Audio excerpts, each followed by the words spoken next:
Viral video rombongan Presiden Joko Widodo memberi kesempatan ambulans melintas. Netizen ramai-ramai mengomentari aksi simpatik rombongan Jokowi yang mendahulukan ambulans melintas di Jalan Raya Grobogan Solo, tepatnya di Tawangharjo, Grobogan, Rabu 5 Januari. Salah satu akun yang mengunggah adalah Instagram @Polresta Surakarta.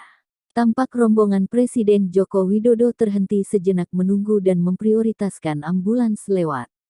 Video itu menunjukkan pengawal paling depan rombongan Presiden Joko Widodo memberikan jalan dengan isyarat lambaian tangan untuk jalan. Dalam Undang-Undang Nomor 22 Tahun 2009 tentang Lalu Lintas dan Angkutan Jalan Pasal 59 Ayat 5, diatur tentang warna lampu rotator.